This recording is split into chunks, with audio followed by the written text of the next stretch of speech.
objet de lutte. Alors ça remonte, et c'est notre identité de militants de la lutte contre le VIH et les hépatites depuis les années 90, depuis la loi Pasqua qui dit pas de papier, pas d'entrée dans la sécurité sociale. On a fait de ça un cheval de bataille, on a fait de ça un élément de notre identité politique.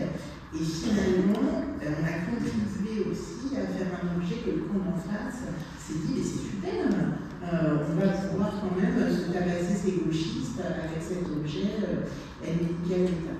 Et donc ça pose vraiment des questions sur est-ce que toujours on a agi pour les populations, dont on pourra noter qu'elles ne sont pas là sur cette table ronde, pour les personnes étrangères en situation irrégulière, est-ce qu'on a toujours agi dans leur intérêt en défendant l'aide médicale d'État? Et je pense que la question, elle est assez... Il n'y a pas de réponse définitive. Je pense que c'est un objet qui avait besoin d'être défendu. Et je pense que quand on regarde, si on fait un bilan, on élargit à l'ensemble des droits des étrangers, on voit qu'ils ont fondu comme neige au soleil, et on voit que quand il n'y a pas de mouvement social un peu comparable au nôtre, eh bien, en matière de droit à la formation, de regroupement familial, de plein d'autres questions, il y a des mouvements sociaux moins forts, ça s'est vraiment mal passé. Même des choses comme l'hébergement inconditionnel, je le vois Nicolas, on voit que c'est en train de prendre l'eau, donc on peut se dire, on a eu raison parce que là on a gardé quelque chose où sur d'autres droits on n'y arrive pas.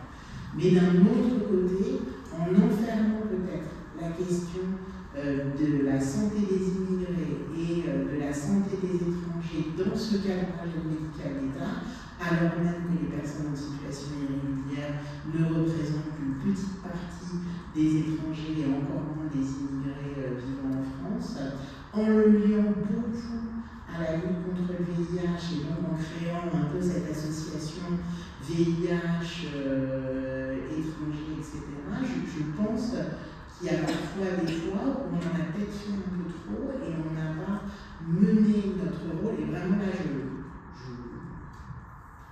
fais mon autocritique, comme on disait chez les trotskistes. Oui, j'ai toujours eu un peu de retard.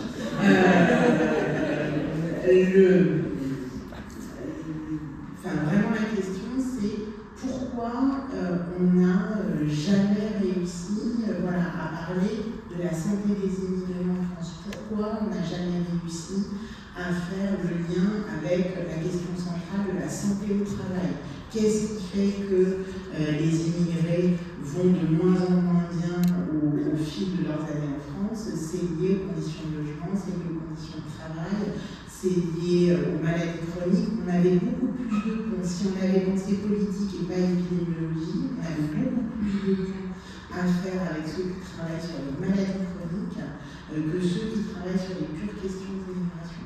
Donc on a vraiment une question de cadrage. La deuxième question sur laquelle je pense qu'il faut qu'on s'interroge, c'est qu'à défendre l'aide médicale d'État, on a aussi oublié de dire que qu'est-ce qui est bon pour la santé des personnes, c'est d'avoir des papiers. Qu'est-ce qui est le plus protecteur pour la santé des personnes, c'est pas d'avoir l'aide médicale d'État, c'est d'être régularisé et être dans ce joyau national qui est la sécurité sociale. Donc, voilà. Une note d'espoir. C'est que malgré tout, on a créé des alliances et des alliances assez inédites. Autour de l'aide médicale d'État, à partir de la fin, à partir de 2018-2019, il doit se passer quelque chose à ce moment-là qu'il faudrait analyser. C'est l'un des points où on a rencontré les mouvements sociaux de l'hôpital public. Avant, je caricature un peu, mais ces médecins qui râlaient à l'hôpital sur leurs conditions de travail, on était très attentifs à ce qui se passait dans les services d'infection, à ce qui se passait sur nos objets. La crise de l'hôpital, ça restait quand même un truc un peu abstrait et pas forcément un mouvement social dans lequel, et puis on avait l'image de c'est un peu corpo, etc. En fait, à ce moment-là, on s'est mis à faire des choses avec le collectif Interhôpitaux, et c'est beaucoup sur cet objet projet aide médicale d'État.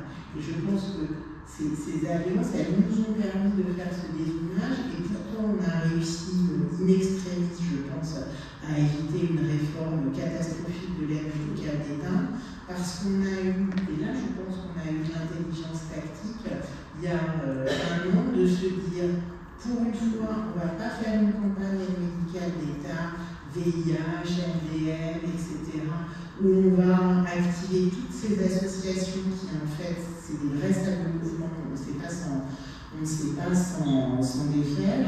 On va aller voir les médecins et on va mettre les médecins en avant. Et les médecins, ils avaient un argument très fort et qui, à mon avis, est très fort dans le débat public, qui est: vous avez votre avis sur l'aide médicale d'État, vous êtes pour, vous êtes contre.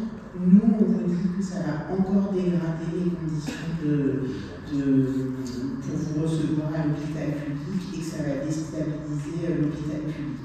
C'est un argument qui est fort auprès des citoyens et qui est extrêmement fort, et ça on l'a vu dans les rendez-vous avec les députés, auprès du personnel politique, qu'il soit élu ou administratif, qui autant peut avoir sa critique sur la médicale d'État, autant aujourd'hui s'attaquer à l'hôpital public en post-Covid, c'est extrêmement difficile. Donc je pense que si on